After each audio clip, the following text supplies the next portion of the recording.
கர்த்தர் நல்லவர். கர்த்தருடைய பரிசுத்த நாமத்திற்கு மகிமை உண்டாவதாக. சர்வ வல்லமை உள்ள தேவனாகிய கர்த்தர் அருமையான பிள்ளைகள் குப்பன் ராஜேஸ்வரி குடும்பத்தில் நடக்கின்ற இந்த வீட்டு ஜெப கூட்டத்தை ஆசீர்வதிக்கட்டும். வருகின்ற ஒவ்வொருவரையும் கர்த்தர் ஆசீர்வதிக்கட்டும். கவனமாக இறை வார்த்தையை நாம் தியானிப்போம், கேட்போம். அது நமக்கு பிரயோஜனமாக அமையும் என்று நான் விசுவாசிக்கிறேன். இன்றைக்கும் கர்த்தருடைய நாமத்தினால நம்ம இந்த வீட்டு ஜெபக்கூட்ட ஆராதனையின் துவக்கத்தில் முதலாவது அன்பு சகோதரர் ரமேஷ் ஒரு பாடலை பாடினார். அந்த பாட்டு ஏதாவது சொல்ல முடியும்? முதல் பாட்டு என்ன பாட்டு? அப்படி ஜெப ஆவி என்னில் ஊற்றும் தேவா, ஜெப சிந்தை என்னில் தாரும் தேவா, ஜெப ஆவி என்னில் ஊற்றும் தேவா,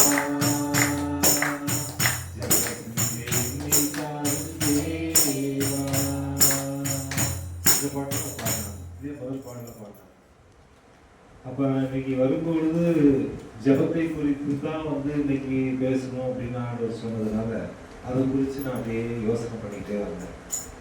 கரெக்டா அதே போல முதல் பாடல அவர் பாடும்படி கற்றுச்சு தான் மனதிற்கு சந்தோஷமா இருந்துச்சு. இன்னைக்கு கர்த்தருக்கு பிரியமானவர்களே, பரிசுத்த வேதம் அப்போஸ்தலர் புத்தகம் 9வது அதிகாரத்துல 11வது வசனத்துல சொல்லப்பட்ட வார்த்தை, அப்பொழுது கர்த்தர் நீ எழுந்து நேர்த்தெருவு எனப்பட்ட தெருவுக்கு போய் யூதாவின் வீட்டிலே தர்சு பட்டணத்தானாகிய சவுல் என்னும் பேருள்ள ஒருவனை தேடு, அவன் இப்பொழுது ஜெபம் பண்ணுகிறான். பரிசுத்த தேவன் அனனியா என்கின்ற தமஸ்கு பட்டணத்தை சார்ந்த ஒரு விசுவாசி, ஒரு ஜெப வீரன், ஒரு சீஷன். அவங்கிட்ட ஆண்டவர் சொல்றாரு, நீ இப்ப நேர கிளம்பி போ, நான் சொல்லக்கூடிய தெருவுக்கு போ. அந்த தெருவுக்கு பேரு என்ன பேருன்னா நேர் தெருவு அப்படின்னு பேரு. இப்பதான் ஊர்ல நிறைய தெருவுக்கு நிறைய புது புது பேர்லாம் வைப்பாங்க. Ambedkar street, Nehru street. அப்பெல்லாம் இப்ப இன்னைக்கு கிராமத்துலாம் பாத்தீங்கன்னா கிழக்கு தெரு, மேற்கு தெரு, பெரிய தெரு, சின்ன தெரு, இப்படி நிறைய. இங்க சொல்லப்பட்டிருக்கிற தெரு நேர் தெரு. இப்ப நேர நீ என்ன பண்ற அனனியா, நேர் தெருவுக்கு போ. அந்த நேர் தெருவுல ஆமா அங்க ஒருத்தன் இருக்கிறான்.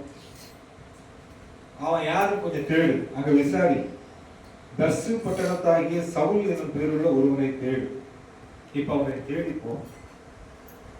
ஏன் அவனை தேடி போனோம் அப்படின்னா, இப்ப அவன் ஜெபம் பண்ணிட்டு இருக்கான். என்ன பண்ணிட்டு இருக்கிறான்? ரொம்ப ஆச்சரியமான ஒரு காரியம்.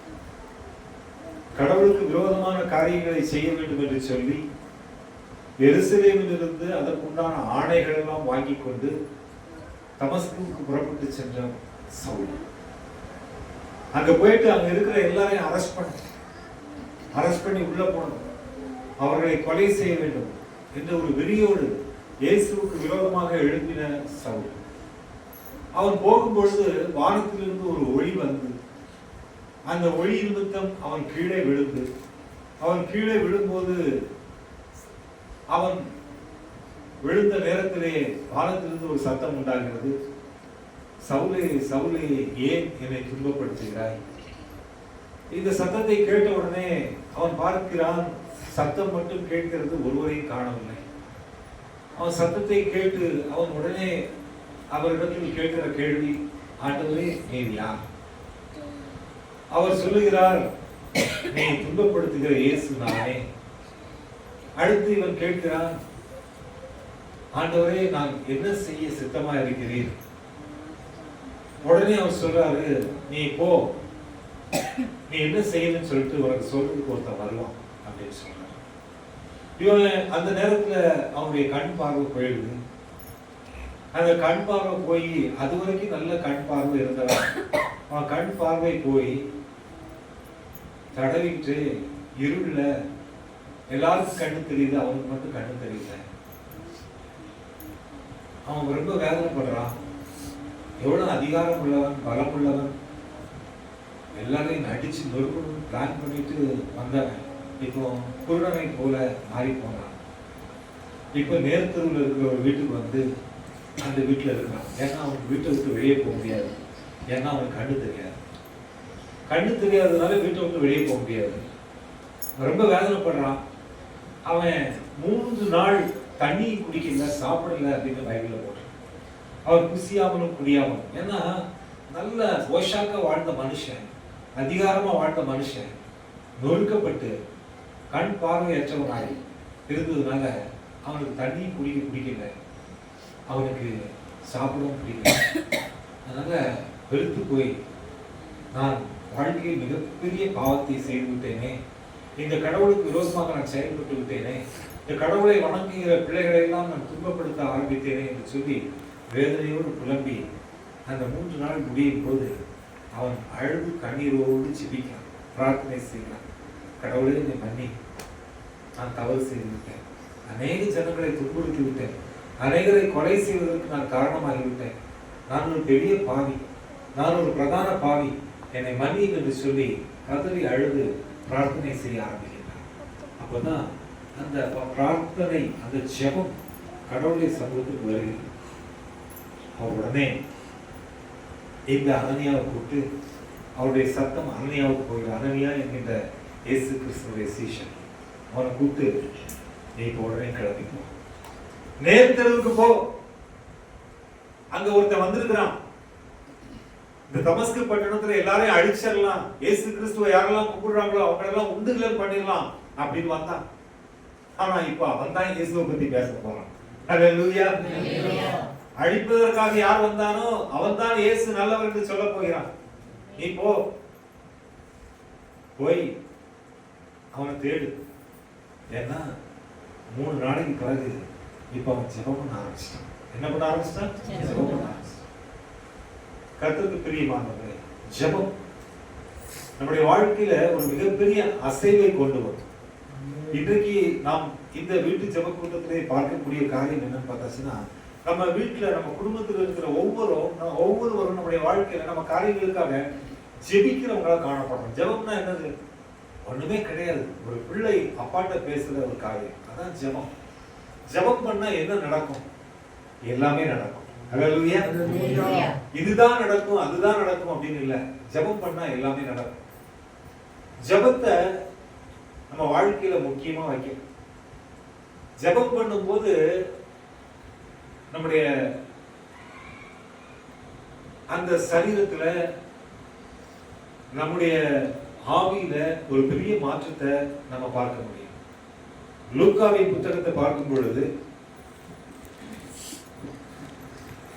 லூக்காவின் புத்தகம் 9வது அதிகாரத்தை நம்ம பார்த்தோம் அப்படின்னா, லூக்காவின் புத்தகம் 9வது அதிகாரத்துல கர்த்தருக்கு மகிமை உண்டாவதாக 28, 29 வசனங்களை பார்க்கும் பொழுது, இந்த வார்த்தைகளை அவர் சொல்லி ஏறக்குறைய 8 நாளைக்கு பின்பு அவர் பேதுருவையும் யோவானையும் யாக்கோபையும் கூட்டிக் கொண்டு ஜெபம் பண்ணுகிறதற்கு ஒரு மலையின் மேல் ஏறினார். இயேசு கிறிஸ்து என்ன பண்றாரு? ஜெபம் பண்றாரு. அப்ப அவர் கூட சீஷர்கள் 12 பேர் இருக்கிறாங்க. அந்த 12 பேர்ல 3 பேரை மட்டும் கூட கூப்பிடுறாரு. நீங்க 3 பேர் மட்டும் என் கூட வாங்க, நம்ம மலை மேல போயிட்டு ஜெபம் பண்ணலாம். இங்க அவங்க போற நோக்கம் என்னன்னா, ஜெபம் பண்றதுக்காக தான் போறாங்க. பிரார்த்தனை செய்வதற்கு அவர்கள் மலைக்கு மேல் சென்று பிரார்த்தனை செய்யலாம் என்று சொல்லி ஜெபம் பண்ணுகிறதற்கு ஒரு மலையின் மேல் ஏறினார். ஆமா, நீங்க மலைக்கு மேல எதுக்கு போறாங்க? பிரியாணி சாப்பிட போறாங்க, குழந்தைக்கு மொட்டை அடிக்க போறாங்க, முடியெடுக்க போறாங்க, அப்புறம் நல்ல ஜாலியா விளையாடிட்டு வர போறாங்க. இங்க முழங்கால் படிட்டு ஜெபம் பண்றதுக்காக 3 பேரும் போறாங்க. இயேசு கிறிஸ்து கூட பேதுருவும் யாக்கோபும் யோவானும். இப்போ அங்க போயிட்டு என்ன பண்ணாங்க? ஜெபம் பண்ணாங்க. 29வது வசனம் சொல்கிறது, அவர் ஜெபம் பண்ணுகையில் அவருடைய முகரூபம் மாறிற்று. உன் வாழ்க்கையில நீ ஜெபிக்கிற மகனா மாறிட்டு அப்படின்னா உன்னுடைய முகம் பிரைட்டா மாறும். எப்படி மாறும்? எப்படி மாறும்? மலர்ச்சியுள்ள முகமா. காலையில நீங்க ரோஜாப்பூ பார்த்துருக்கீங்களா? காலையில அந்த சூரிய வெளிச்சம் பட்டவங்க எவ்வளவு அழகா பிரைட்டா இருக்கும், அது மாதிரி அப்படி இருக்குமா ஜெபிக்கிறவங்க மூஞ்சி. ஜெபிக்காது இருக்கிறவங்க மூஞ்ச நீ காலையில் நினைச்சு பாருங்க, எப்படி இருக்கு பாருங்க. நல்ல 7 மணி வரைக்கும் தூங்கிட்டு அதுக்கப்புறம் நீ என்னதான் பார்த்துட்டு போயிட்டு மூஞ்ச நல்லா நீ வந்து பியர்ஸ் சோப் போட்டு மாங்கு கழுவி தேய்ச்சிட்டு வந்தா கூட அது விடியா மூஞ்சி மாதிரியே இருக்கும். அந்த முகத்துல மலர்ச்சியை நம்ம பார்க்க முடியாது. ஆனா இந்த ஜெபிக்கிறவன் பாரு, அவன் பல்லு கூட வரைக்க மாட்டான், மூஞ்சி கூட கழுவிக்க மாட்டான். என்ன பிரதர் இவ்வளவு பிரைட்டா இருக்கிறீங்க அப்படிம்பாங்க. அந்த முகம் வெளிச்சத்தின் முகமாக மாறி இங்க ஜெபிக்க போனாங்க, ஜெபம் பண்ணாங்க. அவர் ஜெபம் பண்ணுகையில் அவருடைய முகரூபம் மாறிடுச்சு, அவருடைய முகத்தினுடைய சாயல் மாறிடுச்சு. அவருடைய வஸ்திரம் வெண்மையாகி பிரகாசித்தது. அவருடைய சரீரத்தில் இருக்கக்கூடிய அந்த ட்ரெஸ் வந்து படன்னு ஆயிடுச்சு, பிரைட் ஆயிடுச்சு, வெண்மையாய் பிரகாசித்தது அப்படின்னு பைபிள். பரிசுத்த தேவன் பிரசங்கியின் புத்தகம் 7வது அதிகாரத்துல 8வது வசனத்துல ரொம்ப அழகான ஒரு வார்த்தை சொல்லப்பட்டிருக்கிறது. பிரசங்கியின் புத்தகம் 7வது அதிகாரம் 8வது வசனம். யாராச்சும் எடுத்த படிங்க. பிரசங்கி 7:8. அங்க 2 விஷயங்கள் சொல்லப்பட்டிருக்கிறது. ஒன்று, உன் தலைக்கு எண்ணெய் குறையாமலும், 2வது உன் வஸ்திரம் எப்பொழுதும் வெண்மையாயும் இருப்பதாக. அப்படின்னா என்ன? ஆண்டவருக்கு எப்பவும் ஜெபிக்கிற பிள்ளையா இருக்கு, உன் வாழ்க்கையில எல்லாத்தையும் மாற்று. பிரார்த்தனை செய்யக்கூடிய பிள்ளையா இருக்கு. பிரார்த்தனை தனிப்பட்ட முறையில ஜெபம் பண்ணலாம், குடும்பமா ஜெபம் பண்ணலாம், நண்பர்கள் சேர்ந்து ஜெபம் பண்ணலாம், தானியல் தனியா ஜெபம் பண்ணலாம். 3 வேளை ஃப்ரெண்ட்ஸ் 3 பேர் இருந்தாங்க, சாத்ராக் மேஷாக் ஆபேத்நேகோ, அவங்களோட சேர்ந்து டீம் பிரேயர் குரூப்பா சேர்ந்து ஜெபம் பண்ணாங்க. கொர்நேலியு வீட்டுல ஃபேமிலி பிரேயர் பண்ணாரு, குடும்ப ஜெபம் பண்ணாரு. தனிப்பட்ட முறையில தாவீது தனியா ஒரு நாளைக்கு 7 முறை ஜெபம் பண்றாரு. ஜெபம் என்பது நம்முடைய வாழ்க்கையில எல்லாவற்றையும் சாதிக்கும். நீ ஜெபிக்கிற பிள்ளையா இருந்த அவன் வாழ்க்கையில கர்த்தர் பெரிய அற்புதங்களை செய்வார். அல்லேலூயா. ஜெபம் என்பது நம்முடைய காரியங்களை ஆண்டவருக்கு ஒப்படைக்கும்.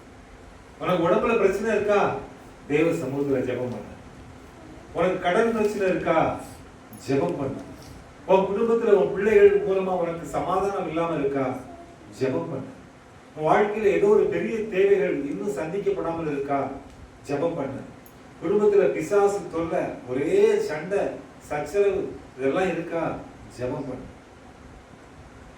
நீ ஜெபம் பண்ணும் பொழுது உன் வாழ்க்கையில ஒரு பெரிய மகிமையை கர்த்தர் உனக்கு கொடுப்பார். ஜெபம் பண்றதுக்கு நேரமும் காலமும் தேவையில்லை. அந்த ஜெபம் பண்ணணும் அப்படிங்கிற பாரம் மட்டும் இருதயத்துக்குள்ள இருந்தா போதும். ஜெபம் பண்றதுக்கு குரூப் தேவையில்லை. என் கூட இன்னும் 2 பேர் சேர்ந்தாதான் ஜெபம் பண்ணுவேன் அப்படின்னு கிடையாது. உன் வாழ்க்கையில சின்ன காரியமா இருந்தாலும் சரி, பெரிய காரியமா இருந்தாலும் சரி, நீ ஜெபம் பண்ணு.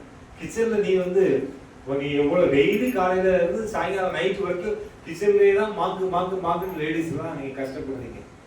கிச்சன்ல ஒரு நாளைக்காவது நீங்க அந்த மிளகு டப்பா, அந்த கடுகு டப்பா, அந்த வெந்தய டப்பா, பருப்பு டப்பா, உளுந்து டப்பா, அது எல்லாம் கை வச்சு அந்த செல்ஃபில் இருக்கிற டப்பாலாம் ஃபுல்லா இருக்கணும்ப்பா, அதெல்லாம் நிரப்பி இருக்கணும்ப்பா, பாருங்க எல்லா டப்பாவும் காலியா இருக்க, நிரப்பு டப்பா அப்படின்னு செஞ்சிருக்கீங்களா? கிடையாது.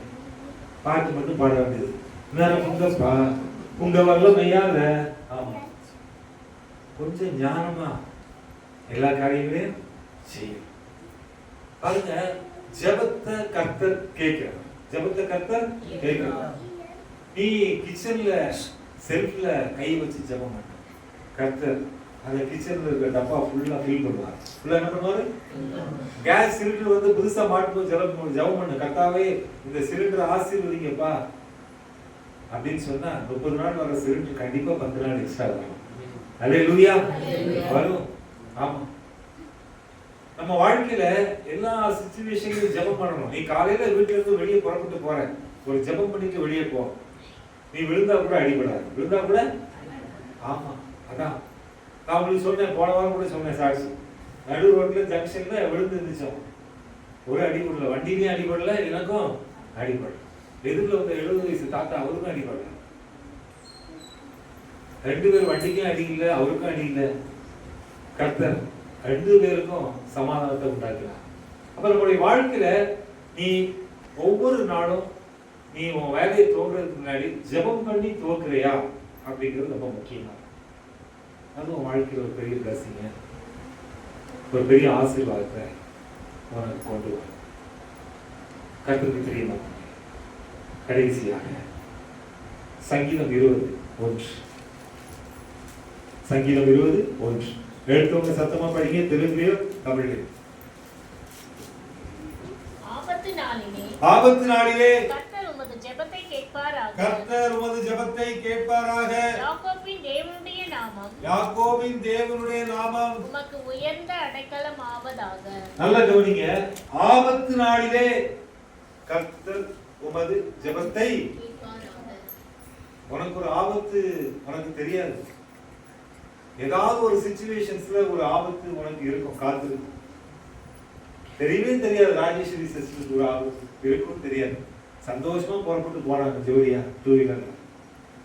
ஆனா 3 மாசம் படாத பாடுபட்டாங்க. அந்த ஆபத்து இருக்குன்னு தெரியாது அவங்களுக்கு. நம்ம வாழ்க்கையில அந்த ஜெபம் எல்லா ஆபத்துகளில் இருந்தும் நமக்கு ஒரு சமாதானத்தை கொண்டு வரும். ஹல்லேலூயா. நீங்க வசனம் சொல்லுது, ஆபத்து நாளிலே கர்த்தர் உமது ஜெபத்தை கேட்பாராக. போன வாரம் நான் எல்லாருக்கும் சொன்னேன், ஞாயிற்றுக்கிழமை நாங்க மலைவாழ் மக்களுக்கு உதவி செய்ய போறோம். யாரெல்லாம் வரணுமோ வாங்க, நாங்க ஞாயிற்றுக்கிழமை காலையில புறப்படுறோம் அப்படின்னு சொன்னோம். கர்த்தருடைய நாமத்தினால நாங்க போறோம். ஞாயிற்றுக்கிழமை முடிச்சுட்டு சர்ச்சை முடிச்சுட்டு 12 மணிக்கு மேல போறோம். அந்த அமிர்தி மலை ஃபாரஸ்ட், அது மேல ஒரு 10 கிலோமீட்டர் மேல அப்புல போயிட்டு அந்த ட்ரைப்ஸ் பழங்குடியினர் அந்த ஜனங்கள்லாம் போயிட்டு சந்திச்சு அவர்களுக்கெல்லாம் துணிமணிகளும் பெட்ஷீட்டும் அவர்களுக்கு கொடுத்துட்டு அவர்களோடு சேர்ந்து சாப்பிட்டு விட்டு அதற்கு பிறகு அங்கிருந்து நாங்கள் பழட்டோம். அத்தனை மகிழ்ச்சி. ஒரு 10 பேர்கிட்ட போயிருந்தோம், 10 பேருக்கு மேலே போயிருந்தோம். 2 காலம் மிகுந்த மகிழ்ச்சி, சந்தோஷம். அப்போ அந்த மலையில எல்லா வேலையும் முடிச்சுட்டு அங்க மறுபடியும் மலையை விட்டு மேல ஏறி காருக்கு வரும்போது என்னால் நடக்க முடியல, கஷ்டமா இருக்கு. வந்து கார்ல கஷ்டப்பட்டு உட்கார்ந்தேன். அதுக்கப்புறம் வண்டி ஸ்டார்ட் பண்ணிட்டு நாங்கள் டிராவல் பண்ணிட்டு கீழே வரோம். கீழே வந்து டிரைவிங் கிட்டத்தட்ட போகும்போது 2 மணி நேரம், வரும்போது 2 மணி நேரம், ரெண்டுமே நான் தான். அதனால ஓட்டிட்டு வரும்போது எல்லாரும் சேர்ந்து நம்ம காஃபி சாப்பிடலாம் ஹோட்டல் கண்ணால காரை பண்ணிட்டு காஃபி சாப்பிட போகலான்னு பார்த்தா கார்ல இருந்து இறங்க முடியல. கார்ல இருந்து இறங்க முடியல, அவ்வளோ கஷ்டமா இருக்கு. இருந்தாலும் மெதுவா என் முதுகை பிடிச்சிக்கிட்டு அப்படியே மெதுவாக போய் நடந்து போயிட்டு டீ குடிக்க உட்காந்துட்டோம். எல்லாரும் டீ சாப்பிட்டோம். அங்கேருந்து திருப்தியாக இருக்கும். ஞாயிற்றுக்கிழமை ஈவினிங் ஆராதனை இருக்கு, வேற சர்ச்சைக்கு போகிறோம். போயிட்டு காரணி பண்ணியாச்சு, எல்லாரும் மகிழ்ச்சியோட பட்டாச்சு. படிக்கட்டு இறங்க முடியல. மெதுவாக 2 கையும் ஊனி படிக்கட்டு ஏறி மேலே போயிட்டு அங்கே ஆட்களில் நிற்க முடியாது, கஷ்டம். ஐயா அன்பு தேவ ஊழியர் ஜெயபாத ஐயாட்டை ஆராதனை பண்ண சொல்லிட்டு அவரே செய்தி கொடுக்க சொல்லி கடைசி முடிவு ஜெபத்துக்கு போய் நான் அதை முடித்து வைத்து விட்டு இரவு படுத்தேன். கர்த்தருக்கு பிரியமானவர்களே, சரியா நைட்டு 3 மணிலிருந்து என்னுடைய படுக்கையிலிருந்து எனக்கு எந்திரிக்க முடியல. படுக்கையிலிருந்து படுத்து கிடக்கிறேன், படுக்கையிலிருந்து எழுந்திருக்க முடியல. முதுகுல நரக வேதனை, மகா கொடிய வேதனை. இந்த ஸ்பைனல் கார்டு ஜாயின் பண்ற இடத்துல உயிர் போற மாதிரி வேதனை. லேசா இப்படி திருந்தாலும் முடியாது, இப்படி திருந்தாலும் முடியாது. படுக்கையில 2 கை வச்சு ஊனி எழுந்திருச்சு உட்கார்ந்தாலும் முடியல. அந்த கரையில நான் உட்காராம அந்தரத்துல தொங்கிட்டு 2 கை வச்சு தாங்கிட்டு தான் கொஞ்சம் கஷ்டமா. தரையில உட்கார்ந்துட்டேன் அப்படின்னா என்னால முடியாது. அப்புறம் பாத்ரூமுக்கு போகணும், என்ன பண்ணனே தெரியல. உட்கார்ந்து கை வச்சு தாங்கி செவரில் கை வச்சு பிடிச்சி கொஞ்சமாக பிடிச்சி எழுந்திருக்கிறேன். நான் படுத்தவன் அப்படி எழுந்திக்கிறேன். எழுந்திருக்கும் போது என்னால் நிமிர முடியாது. நிமிர்ந்தா பயங்கரமா வலிக்கும். அப்ப நான் எழுந்திருச்சு இப்படிதான் எழுந்திருச்சு இப்படிதான் இருந்து 2 முட்டியும் பிடிச்சிட்டு இப்படியே பாத்ரூம் போறேன், இப்படியே போறேன். ஏன்னா நிமிர முடியல. மறுபடியும் அங்கிருந்து பாத்ரூம் நேர வந்து அப்படியே உட்காந்துட்டேன். என்னால முடியல. 3 மணிலிருந்து 5 மணி வரைக்கும் மரண வேதனை. 5 மணிக்கு நான் யோசிக்கிறேன், சிஎன்சியில் போய் அட்மிட் ஆகிடும். வேறு வழி இல்லையா? யாராச்சும் ஒருத்தர் சொல்லி, சாலமன் சொல்லி சிஎன்சியில் போய் அட்மிட் ஆகிடலாம். என்ன பிரச்சனை தெரியல. ஏன்னா அட்லீஸ்ட் நடக்க முடிஞ்சால் கூட பரவாயில்ல, நடக்கவே முடியல, இது கிரிட்டிக்கலாக இருக்குது, ஏன்னா திரும்பவும் முடியல, ஏதோ சம்திங் ராங் அப்படின்னு. இப்போ நான் யோசனை பண்ணதெல்லாம் என்னன்னு பார்த்தாச்சுன்னா, எந்த ஹாஸ்பிட்டல், சிஎன்சி போகலாமா, ஆர்த்தோ ஸ்பெஷலிஸ்ட் யாரை பார்க்கலாம், அதுக்கு பிறகு இந்த கண்டிஷன் நான் எப்படி காரில் உட்கார முடியும், இல்லை ஆம்புலன்ஸ் வர வச்சிடலாமா, 108 வர வச்சிடலாமா, அதுனா ஸ்ட்ரக்சர் இருக்கும், ஸ்ட்ரக்சரில் படுத்துக்கிட்டே போயிடலாம், ஏன்னா என்னால் உட்காரவே முடியலையே. இது நான் 3 மணிலேருந்து 5 மணி வரைக்கும் இந்த யோசனை தான் போயிட்டு. 5 மணிக்கு பிறகு எனக்கு ஞாபகம் வந்துச்சு. என்ன ஞாபகம் வந்துச்சு தெரியுமா? ஜெபம் பண்ணணும். என்ன ஞாபகம் வந்துச்சு? 2 மணி நேரம் அந்த ஞாபகமே வரல. 5 மணிக்கு தான் ஜெபம் பண்ணணும்னு ஞாபகம் வந்துச்சு. ஆனா 5 மணிக்குள்ள எனக்கு இடுப்புக்கு கீழே, இந்த இடுப்புல இருந்து இதுல இருந்து கால் வரைக்கும் மறந்துச்சு. கால் வரைக்கும் மறந்தாச்சு. ஒரு கால் வேலை செய்யல, ஒரு கால் மறந்துருச்சு. இப்ப இந்த கையிலையும் இதுல இருந்து இது வரைக்கும் மறக்க ஆரம்பிச்சிருச்சு. இந்த கையில தான் மடிக்க முடியாது, மறக்க ஆரம்பிச்சிருச்சு. அப்போ அந்த சிச்சுவேஷன்ல நான் ஆண்டோடைய சமூகத்தில் ஜெபிக்க ஆரம்பிச்சேன். 5 மணிலிருந்து 6 மணி வரைக்கும் முழு இருதயத்தோடு. இப்ப படிச்சு பாருங்க, சங்கீதம் 20:1. ஆபத்து நாளிலே கர்த்தர் உமது ஜெபத்தை கேட்பாராக. ஆமா, எனக்கு அது ஆபத்து நாள், திங்கட்கிழமை காலையில. ஆமா, கர்த்தர் உமது ஜெபத்தை கேட்பாராக. தேவ சமூகத்துல நரக வேதனை, உயிர் போற மாதிரி வலி. அந்த வலியின் மத்தியில ஆண்டவருக்கு ஸ்தோத்திரம், கர்த்தருக்கு ஸ்தோத்திரம். நன்றி ஆண்டவரே, உமக்கு நன்றி ஆண்டவரே, ஸ்தோத்திரம் ஆண்டவரே, நல்லவரே உமக்கு ஸ்தோத்திரம், வல்லவரே உமக்கு ஸ்தோத்திரம், கிருபை நிறைந்தவரே உமக்கு ஸ்தோத்திரம், ஜெபத்தை கேட்கிறவரே உமக்கு ஸ்தோத்திரம், மாம்சமான யாவருக்கும் தேவனாகிய கர்த்தாவே உமக்கு ஸ்தோத்திரம். உம்முடைய சரீரத்தின் அவயவமாக என்னை வைத்தீரே ஸ்தோத்திரம், என்னை தெரிந்து கொண்டீரே ஸ்தோத்திரம், என்னை உம்முடைய ஊழியத்துக்கு அழைத்தீரே ஸ்தோத்திரம், எனக்கு உம்முடைய வேலையை தந்தீரே ஸ்தோத்திரம், உம்முடைய அதிகாரத்தை எனக்கு கொடுத்தீரே ஸ்தோத்திரம். நீர் மரணத்தை ஜெயித்தவர் உமக்கு ஸ்தோத்திரம், நீர் எலும்புகளை உருவாக்கினவர் உமக்கு ஸ்தோத்திரம், நீர் மரித்தோரை எழுப்பினவர் உமக்கு ஸ்தோத்திரம், நீர் உடவனை நடக்க செய்தவர் உமக்கு ஸ்தோத்திரம், நீர் இன்றைக்கும் உயிரோடு இருக்கிறவர் உமக்கு ஸ்தோத்திரம், நான் மரித்தேன் ஆனாலும் சதா காலங்களிலும் உயிரோடு இருக்கிறேன் என்று சொன்னவர் உமக்கு ஸ்தோத்திரம் என்று சொல்லி கர்த்தருடைய சமூகத்திலே ஜெபிக்க ஜெபிக்க ஜெபிக்க அதற்கு பிறகு பைபிள்ல கர்த்தருக்கு பிரியமானவர்களே எந்த அதிகாரத்தை கர்த்தர் காமிச்சார்? கர்த்தர் ஜெபத்தை ஆபத்து நாளிலே கர்த்தர் ஜெபத்தை நான் கரெக்டா இந்த அதிகாரத்தை ஃபுல்லா படிக்கிறேன். பெயர் குறிச்சு இந்த அதிகாரத்தை படிச்சுட்டு நீங்க சொல்லியிருக்கீங்களே, ஆபத்து நாளிலே கர்த்தர் ஜெபத்தை சொல்லியிருக்கீங்களே, எப்பொழுது நான் உடைய நாமத்தினால ஜெபிக்கிறேன். ஆமா, எனக்கு வேற யாரும் தேவையில்லை, உடைய அதிகாரத்தை நீர் எனக்கு கொடுத்துருக்கிட்டு இன்றைக்கு இந்த நேரத்துல நீர் ஜீவனோட தேவன், எனக்கு நீர் இறக்க பாராட்டணும் அப்படின்னு ஜெபம் பண்றேன். அதுக்கப்புறம் 6 மணிக்கு மேல என் ஒய்ஃபையும் எழுப்பேன். எழுப்பி கையப்பிடி ஜெபம், கையப்பிடி ஜெபம். நான் பாத்ரூம் போயிட்டு வந்தது, நான் போன ஸ்டைல் அதெல்லாம் உங்களுக்கு எதுவுமே தெரியாது. கையப்பிடி ஜெபம் என்னால் எழுதிக்க முடியல. ஹல்லேலூயா, ஜெபத்தை முடிக்கிறோம். அதுக்கு பிறகு நான் உட்கார்ந்தேன், முடியல. அதுக்கு பிறகு ஜெபத்தை முடிச்சதுக்கு பிறகு கர்த்தருக்கு பிரியமானவர்களே நீ ரெஸ்ட், நான் என் வேலையை பார்க்கறேன், உட்கார்ந்துருக்கேன். பிரியமானவர்களே மணி 6 மணிக்கு பிறகு இந்த கை மறந்து போன கை கொஞ்சம் கொஞ்சமா சரியாகுது. ஹல்லேலூயா, கொஞ்சமா சரியா. இந்த கால் மறந்து போனது மறுபடியும் கொஞ்சம் கொஞ்சமா சரியாகுது, கொஞ்சம் கொஞ்சமா. நான் ஜெபம் பண்ணிட்டே இருக்கேன், விடவே இல்லை, பிரேயரை விடவே இல்லை. ஆமா, ஜெபம் பண்ணிட்டேன். ஆனா கர்த்தருக்கு பிரியமானவர்களே இந்த கால் கொஞ்சம் கொஞ்சமா சரியாகுது. நான் படுத்துட்டு இருக்கிறேன், எனக்கு பயமா இருக்குது. எழுந்துச்சா வலிக்குமே, எழுந்துச்சா முதுகு இப்படி குளிச்சிருக்கிறேனா, இப்படி நிமிந்தா வலிக்குமே அப்படின்னு யோசனை பண்ணிட்டு இருக்கேன். அதுக்கு பிறகு கொஞ்சம் பயந்து போய் இந்த காலை படுக்கையிலிருந்து எழுச்சி வைக்கிறேன். அப்புறம் கர்த்தருக்கு பிரியமானவர்களே குளிச்சிருந்தனா அப்படி நிமிடுறேன், வலிக்கல. ஹல்லேலூயா. அப்புறம் எழுந்துச்சு நிக்கிறேன், வலிக்கல. ஹல்லேலூயா. நம்ப முடியல. என்ன ஆண்டவரே இது? அட்மிட், இவ்வளவு பெரிய கிரிட்டிக்கல், ஆனா எல்லாமே நல்லா இருக்க. மறுபடியும் கர்த்தர் இந்த அதிகாரத்துல 20வது அதிகாரத்துல 8வது வசனம் படிங்க.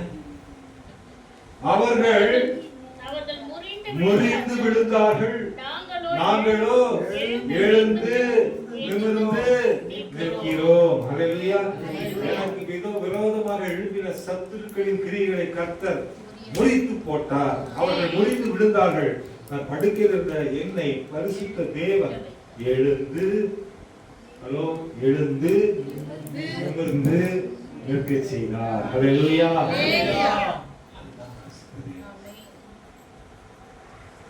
அதற்கு பிறகு அந்த பாடல்கள்லாம் பார்த்துட்டு இமீடியட்டா கரிகிரி ஹாஸ்பிட்டலுக்கு கால் எடுத்து போயாச்சு. ஆனா ஹாஸ்பிட்டலுக்கு போன பிறகு பார்த்தாச்சுன்னா போறதுக்குள்ளவே எனக்கு பாடியில எந்த ஒரு வலி இல்லை, எல்லாம் கிளியர் ஆயிடுச்சு.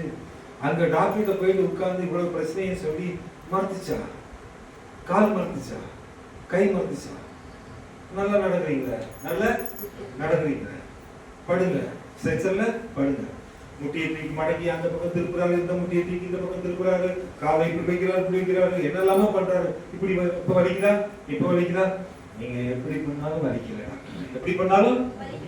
அப்புறம் எப்படிங்க உங்களுக்கு இப்படி கால் மாறணும்? அவர் சொல்றாரு, எப்படிங்க அது எதுவுமே வலிக்கலன்னு சொல்றீங்க? சரி போலாம், எக்ஸ்ரே எடுக்கலாம். 3 இல்ல, ஒரு எக்ஸ்ரே இல்ல, 3 எக்ஸ்ரே 3 எக்ஸ்ரே எடுக்கிறாங்க. 1 மணி நேரம் எக்ஸ்ரே டிபார்ட்மெண்ட் மட்டும். எக்ஸ்ரே ரிப்போர்ட் அதையாவது பார்க்கலாம், என்ன பிரச்சனை. அதை பார்த்தா லைட்டை போட்டு அடிச்சு பார்க்கறாரு, அங்கேயும் ஒன்றும் தெரியல, அங்கேயும் ஒன்றும் தெரியல. ஹல்லேலூயா. அவரு சரிங்க, ஒரு 30 நாளைக்கு உங்களுக்கு ஜெனரலா கொடுக்கக்கூடிய டேப்லெட்ஸ் போனுக்கு, ஏன்னா உங்க போன்ல எந்த பிரச்சனையுமே இல்லை. ஆனா நீங்க இவ்வளவு விஷயத்த சொல்றீங்க, அது எனக்கு தெரியல. ஆனாலும் இப்போதைக்கு எந்த பிரச்சனையும் இல்லை. இருந்தாலும் 30 நாளைக்கு இந்த டேப்லெட்ஸ் சாப்பிடுங்க, பெயின் வரும்போதெல்லாம் இந்த டேப்லெட்டை போடுங்க அப்படின்னு சொல்லிட்டு எல்லா டேப்லெட்டையும் கொடுத்தாரு. அவர்கிட்ட எல்லாத்தையும் வாங்கும்போது எனக்கு ஒண்ணுமே இல்லை, பெயினே இல்லை. இருந்தாலும் கொடுத்தது வாங்காம எல்லாத்தையும் வாங்கியாச்சு. வாங்கிட்டு கர்த்தருக்கு பிரியமானவங்க வந்தோம். ஆனா அன்றைக்கு போன அந்த நரக வேதனை, அதற்கு பிறகு அவர் சொன்னாரு, வண்டி ஓட்டக்கூடாது, 2 வீலரு ஓட்டக்கூடாது, லாங் டிராவல் போகக்கூடாது, ரொம்ப கஷ்டம். என் கூட பாஸ்டர்ஸ் எல்லாம் அவங்கலாம் ஃபோன் பண்ணி விசாரிக்கிறாங்க.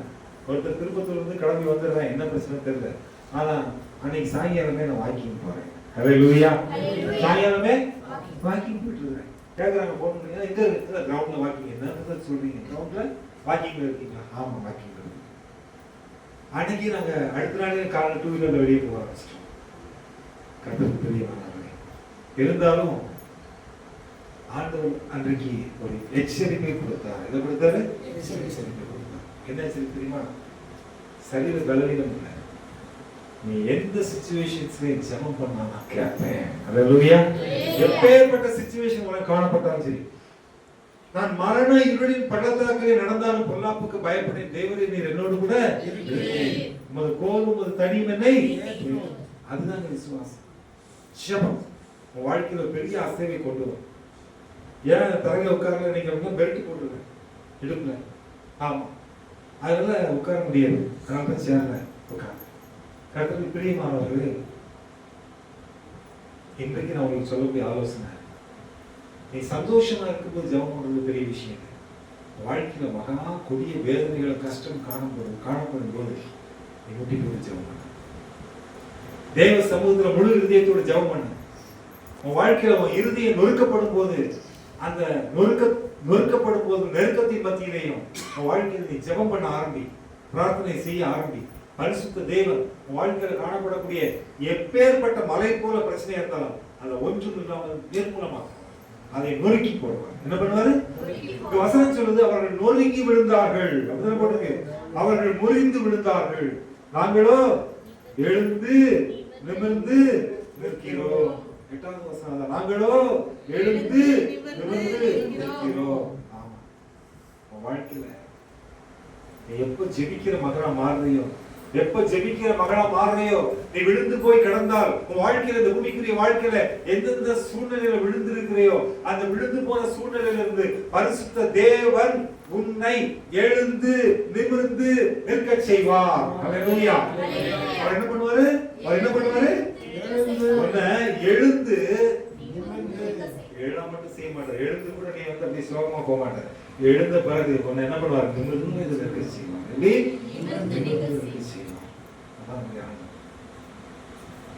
இந்த தெய்வம் உன் வாழ்க்கையில அவரை எழுந்து நிமிர்ந்து நிற்க செய்கிற தெய்வம். உனக்கு விரோதமாக எழுப்பக்கூடிய எல்லா சத்துருக்களின் கிரியைகளையும் சங்கரிக்கிற தெய்வம். ஜெபத்தை மட்டும் விட்டுறாத. எதை விட்டுறாத? உன் வாழ்க்கையில நீ ஜெபிக்கிற மகளா, உன் குடும்பத்துல கர்த்தர் உன்னை விளக்கா வச்சிருக்க. பானு ஜெபிக்கிற மகனா மாறும்போது அவன் ஃப்ரெண்ட்ஸ் எல்லாரையும் கர்த்தர் வெளிச்சமா மாற்றுவான். எங்க போனாலும் சரி அங்க ஒரு வெளிச்சம் உண்டாகும். ஏன்னா அது விளக்கு, அது எரிந்து பிரகாசிக்கிற விளக்கு. இங்க இருக்கிற நம்ம ஒவ்வொருவரும் எரிந்து பிரகாசிக்கிற விளக்கா மாறணும் அப்படின்னா ஜெபிக்கிறவங்களா மாறணும். அதுதான் பாட்டு, முதல் பாட்டு, ஜெபா இது ஊற்றும். இன்னைக்கு கர்த்தர் நம்மை அவர் பலவான்களாக வைத்திருக்கிறார். அதனால இந்த வீட்டு ஜெப கூட்டத்தில் இருக்கிற நீங்க ஒவ்வொருவரும் ஒரு விஷயத்துல முடிவெடுங்க. என்ன தெரியுமா? என் வாழ்க்கையில காணப்படக்கூடிய எல்லா சூழ்நிலைகளையும் நான் அதை குறித்து கவலைப்படாமல் அதற்காக நான் பிரார்த்தனை செய்யக்கூடிய தேவனோடு கூட இணைந்து ஜெபிக்கிற மகனாக நான் மாறுவேன். அவளுக்கு கேட்பேன். ஏன்னா இந்த 20வது சங்கீதத்தை படிக்கும் போது அங்க வசனம், முதல் வசனம் சொல்லிச்சு, ஆபத்து நாளிலே கர்த்தர் ஜெபத்தை, அது மட்டும் போடுங்க பரவாயில்ல. அந்த ஜெபத்துல அவர் என்ன கேட்பாருன்னா, 4வது வசனம் போடுறது, அவர் உன்னுடைய மன விருப்பம் என்னெல்லாம் கேட்குறியோ அதையெல்லாம் தருவார்னு போட்டுருக்க. ஹல்லேலூயா. அவர் மன விருப்பத்தின்படி உனக்கு தந்தருளி உனது ஆலோசனைகளை எல்லாம் நிறைவேற்றுவார்னு போட்டுருக்கு. அப்ப நீ ஜெபத்துல உன் மனசுல என்னென்ன காரியங்கள் இருக்கோ, எதெல்லாம் ஆண்டவர்கிட்ட கேட்கிறியோ எல்லாத்தையும் அவர் கொடுப்பார். எல்லாத்தையும் அவரு நிச்சயமா கொடுப்பார். இன்றைக்கும் பரிசுத்த தேவனுடைய பிள்ளைகள் நாம் நம்ம வீட்டுல தனி ஜெபம், குடும்ப ஜெபம், ஐக்கிய ஜெபம் எல்லாமே இருக்கு. இந்த ஜெபத்துக்கு முக்கியத்துவம் கொடுக்கணும். அந்த ஜெபம் நம்முடைய வாழ்க்கையில ஒரு பெரிய அசைவை நிச்சயமா கொண்டு வரும். கர்த்தர் நம்மை கொண்டு பெரிய காரியங்களை செய்வார். ஏன்னா எப்போ ஜெபிக்கிற மகளா மாறுறையோ, பரிசுத்த வேதம் சொல்லுகிறது, உனக்கு விரோதமா எழுப்புகின்ற எல்லா சத்துருக்களின் கிரியைகளை கர்த்தர் முறிந்து ஓட பண்ணுவார். என்ன பண்ணுவாரு? பக்கத்துல கை கொடுத்து சொல்லுவார், முறிந்து ஓட பண்ணுவார். ஆனா ஒண்ணு என்ன பண்ணுவாரு? ஒண்ணு என்ன பண்ணுவாரு? எழுந்து கிடக்கிற உன்னை எழுந்து ஹல்லேலூயா. நம்ம ஒவ்வொருவரை பரிசுத்த தேவன் எழுந்து நிமிர்ந்து நிற்க செய்வார். அந்த விசுவாசத்தோடு நாம் அடுத்து வரக்கூடிய நாட்களை துவங்குவோம். கர்த்தருக்கு மகிமை உண்டாவதாக. பரிசுத்த தேவன் உங்களை ஆசீர்வதிப்பாராக. God bless you.